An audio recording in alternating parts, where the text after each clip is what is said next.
Despite Sacramento being a sanctuary city, undocumented immigrants fear federal immigration authorities will be able to arrest them anywhere. And tonight we're hearing from the mayor and a law professor as they share their support for immigrants. ABC 10's Roxanne Elias joins us live in studio now. Roxanne, what are you hearing from people who are learning they may no longer be protected in certain areas?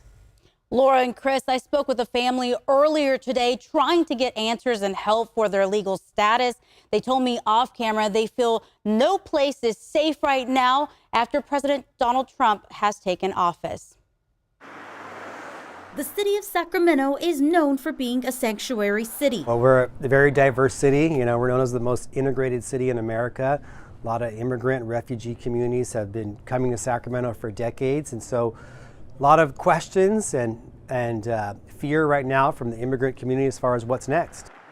In the past, places like churches, schools, and hospitals were deemed sensitive areas for migrants to seek protection. On Tuesday, the Trump administration rolled that policy back, allowing ICE and Customs and Border Patrol to enter these buildings and arrest migrants. Sacramento Mayor Kevin McCarty says he's in talks with other mayors and how they can protect their communities. We get it that the federal government has their opportunities to focus on violent criminals who are undocumented, to focus on deportation for those individuals, but going to churches and schools and, you know, focusing on people that are illegally selling tamales out front of Walmarts, that probably doesn't make the most sense. He says the city of Sacramento does not enforce immigration or ask people about their status. Blake Nordahl, a law professor at the McGeorge School of Law, says regardless, everyone is protected by the Constitution of the United States under the 4th and 5th Amendment.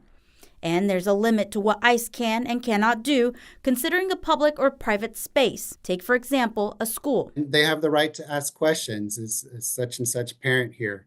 But they can't access a private portion of these facilities, like a classroom or an area that's designated as private by the school, without a judicial warrant. Nordahl says there are ways these places can protect themselves, and they need to have a designated person at these locations that has received training and understands their rights. Understands what a judicial warrant is and what are the requirements.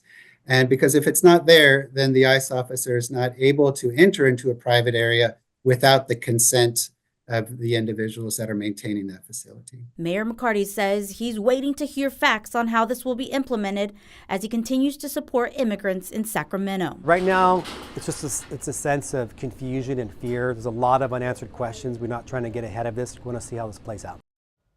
The law professor also says there is a distinction between cooperation and resistance. He says local government, it can't resist the federal government pursuing their lawful duties, but they are not required to cooperate and assist the federal government in the detention and deportation of people.